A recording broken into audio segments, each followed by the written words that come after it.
참 예수님 연중 제27주일인 오늘 10월 4일은 지난 9월 1일부터 시작한 창조 시기, 즉 피조물 보호를 위한 기도와 행동 기간을 마치는 날입니다.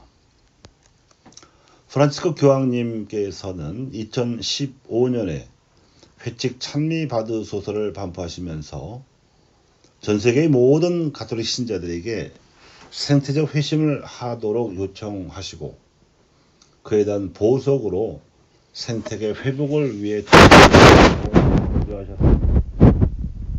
그 회심과 보석의 뜻으로 매년 9월 1일을 피조물 보호를 위해 기도하는 날로 선포하신 바 있습니다. 이는 동방정교회 총대주교님께서 1989년에 시작한 같은 이름의 날을 가톨릭 교회도 수용함으로써 보조를 맞춘 것입니다. 이에 개신교 그리스도인 공동체들이 모인 세계교회 협의회도 함께하면서 이날은 전 세계 그리스도교 공동체의 에큐메니칼 프로그램이 되었습니다. 그래서 9월 1일부터 생태와 환경보호에 탁월한 카리스마로 이끄시는 성 프란시스코의 축일인 10월 4일, 즉 오늘까지 창조 시기로 정하고 피조물을 보호하기 위해 함께 기도하고 행동할 것을 촉구해 왔습니다. 창조 시기는 하나님께서 이루신 창조 사업을 묵상하고 기리는 시기로서 파괴된 창조 질서가 회복되도록 기도하고 실천할 것을 다짐하는 때입니다.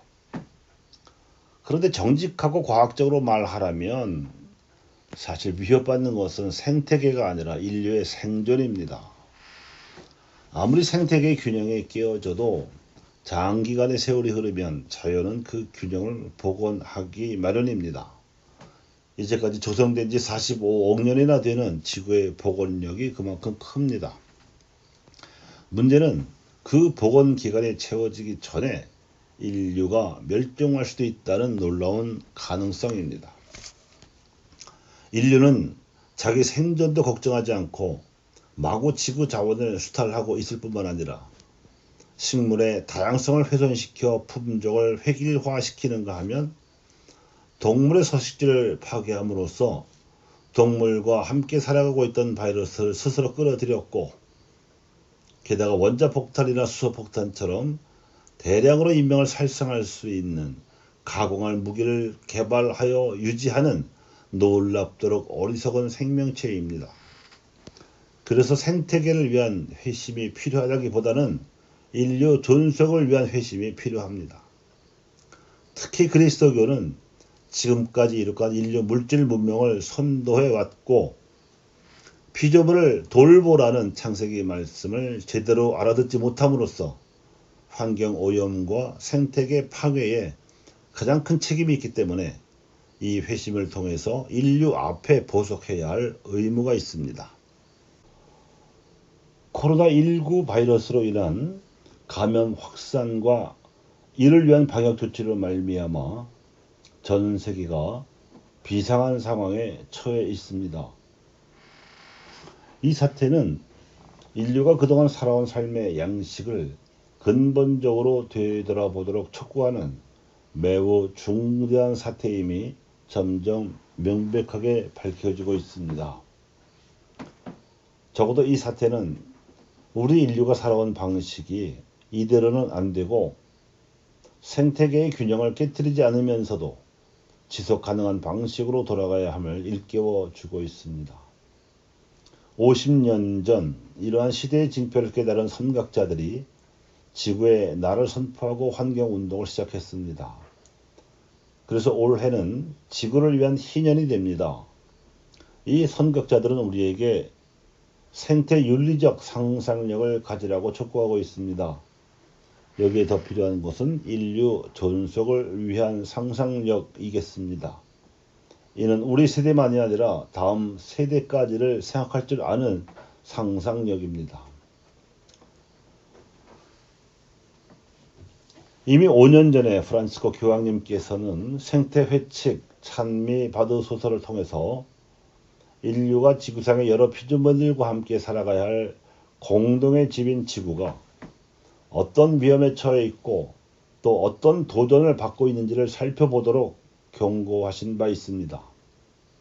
더불어 우리가 나가야 할 새로운 방향과 삶의 방식도 제시하셨습니다. 그런데 이 경고에도 불구하고 지난 5년 동안에도 지구는 곳곳에서 더욱 심하게 훼손되어 왔습니다. 역사상 처음으로 생태계 훼손에 대하여 경고한 회칙이 반포되었음에도 불구하고 인류는 달라지지 않았습니다. 이는 전 세계 가톨릭 신자들의 행동이 인류를 변화시킬 수 있을 정도로는 영향력이 미치지 못했다는 증거입니다. 그러는 동안 2000년대 초반 이후 계속해서 발생하고 있는 감염병 사태는 사람이 살지 않던 지역을 개발하고 과도하게 도시화와 산업화를 추진하는 과정에서 일어난 생태계 변화가 주요 원인입니다. 그 결과 오지에서 동물을 숙주 삼아 숨어 지내던 바이러스들이 보금자리에서 쫓겨나게 된 동물들을 통해 인류의 생활권으로 접근하게 되었으며 교통수단의 발달과 교역의 세계화로 전 세계로 퍼져나가서 폭발적으로 증식하고 있습니다. 세계는 그야말로 지구촌이 되었기 때문에 이제 어느 한 나라에서 감염병이 발생하면 손을 쓸 겨를도 없이 전 세계로 퍼져나갑니다. 회칙에서는 기술, 경제, 패러다임을 바탕으로 하는 새로운 권력 구조와 그에 수반되는 정치 지도력이 투기와 경제적 수익 구축을 앞세우는 세계 체제를 유지하고 있으며 이 때문에 인류의 존속과 자연 환경의 가치를 돌아보지 않고 있다고 진단합니다. 인류의 소수 엘리트들이 경제와 기술과 정치 영역에서 맺고 있는 침묵의 카르텔은 공동선을 위한 도덕성을 상실하였습니다. 인류가 공동으로 상속한 자연 자원을 소수가 독점하게 함으로써 인류 사회 안에서 불평등을 심화시켰기 때문이며 가장 약하고 가난한 이들을 삶의 조건이 열악한 주변부로 밀어내고 있기 때문입니다. 그래서 교회는 다시 한번 인류를 향하여 특히 소수 엘리트들을 겨냥하여 경고하지 않을 수 없습니다. 지구의 생태계를 돌보는 일은 인류의 존속을 위한 일입니다. 생태계 불균형의 한계의 지역으로 내몰린 가난한 이들을 보호하는 일은 전체 인류의 생존을 위한 일입니다. 가난한 이들이 열악한 주거 조건 탓으로 겪는 고통이야말로 인류 생존의 리트머스 시험지와도 같습니다. 지금 우리 인류가 겪고 있는 기후 위기와 사회적 불평등의 위기가 너무도 엄청나서 소수 개인들의 뜻과 행동만으로는 해결할 수 없어 보이는 것도 사실입니다. 일상의 생활 방식은 물론 사회와 경제 구조가 근본적으로 전환되어야 하는 상황이기 때문입니다. 하지만 그럴수록 이미 심각해진 지구의 생태적 위기와 무엇보다도 인류 미래 세대의 존속 위기, 나아가서는 인류의 멸종 자체를 걱정하는 소수의 각성된 이들부터 먼저 회심하고 행동해야 합니다. 가톨릭 신자들부터 근본적인 전환에 나서야 하는 이유가 여기에 있습니다. 저 거대한 태양의 물도 처음에는 하늘에서 떨어지는 한 방울의 비로 시작되었습니다. 물질적 편리함만을 추구할 것이 아니라 즐거운 불편을 기꺼이 감수하려 해야 합니다. 더 가지려고 할 것이 아니라 더 절제하려고 노력해야 합니다. 더 높아지려고 할 것이 아니라 더 나누고 섬기기 위해 낮아지려고 노력해야 합니다. 이렇게 민간 차원에서 생태계 보존에 앞장서면서 시민의식이 선도하는 그 바탕 위에서 우리 사회를 운영하는 엘리트들에게 목소리를 내야 합니다. 즉 산업화와 도시화를 추구하면서 그 부담을 취약계층에게 떠넘기지 말라고 요구해야 합니다. 2030년까지 탄소 배출을 50%로 감축하고 2050년까지는 탄소 배출을 제로로 하자고 목표를 제시한 국제적 합의를 지키라고 정부와 정치권과 기업들에게 요구해야 합니다. 오늘 복음에서 예수님께서 들려주시는 말씀은 비록 2000년 전 이스라엘 사회의 상황만이 아니라 오늘날 전 지구적으로 생태계 파괴와 종족 존속의 위기까지 겪고 있는 인류에게도 여전히 적중하는 말씀입니다.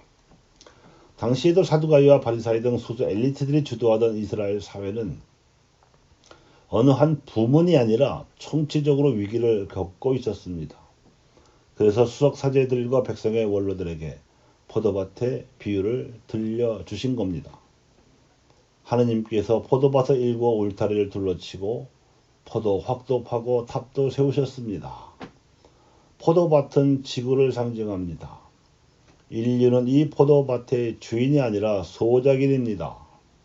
수확철이 되면 그동안 포도 농사를 지어 연건 포도 열매를 수확하여 자신들도 먹고 소출의 일부는 포도밭의 주인이신 하느님께 바쳐 드려야 했습니다.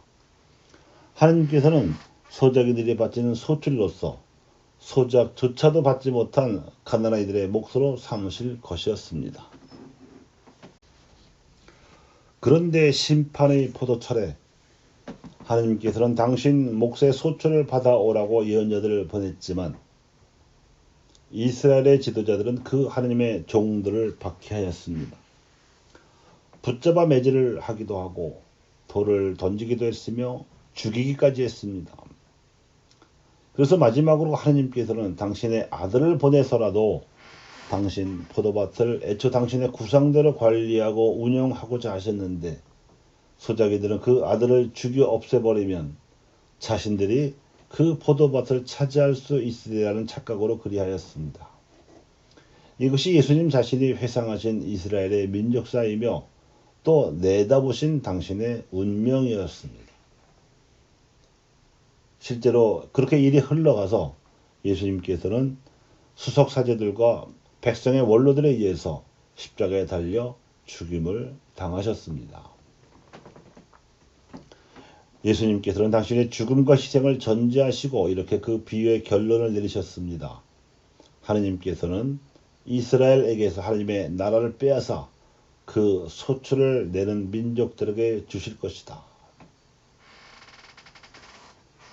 이 결론 말씀에 따라서 그 소출을 내는 민족으로 새로이 부름을 받은 이들이 그리스도인들입니다. 그들이 모인 교회는 포도밭에서 성실히 일하여 밭을 일구고 소출을 만들어 내야 할 뿐 아니라 그 소출 가운데에서 하느님 몫으로 정해진 도저를 바쳐야 합니다. 하느님께 바쳐 드려야 할 몫은 가난한 이들에게 나눠줘야 할 몫을 의미합니다. 일찍이 이사야의 예언자는 같은 상황을 두고 이렇게 경고했습니다. 만군의 주님의 포도밭은 이스라엘 집안이요 유다 사람들은 그분께서 심으신 나무라네. 그런데 하나님께서는 좋은 포도가 맺기를 바라셨는데 들포도가 웬 말이냐. 이 비유를 이사야 스스로 이렇게 해석하여 들려주었습니다. 하나님께서 공정을 바라셨는데 피 흘림이 웬 말이냐. 정의를 바라셨는데 울부짖음이 웬 말이냐.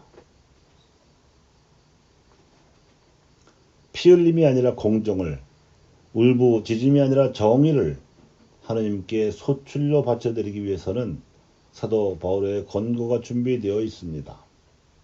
형제 여러분, 어떠한 경우에든 감사하는 마음으로 기도하고 간구하며 여러분의 소원을 하느님께 아뢰십시오.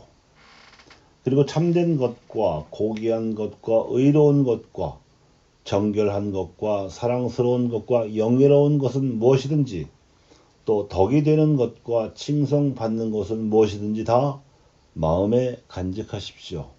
하느님의 평화가 지켜줄 것입니다. 교우 여러분, 우리의 회심과 보석의 실천 여부에 따라서 100년 밖의 십자가로 내버려졌던 돌이 민족 부활의 머릿돌이 될 수도 있는 대역전의 미래가 우리 앞에 놓여 있습니다. 감사합니다.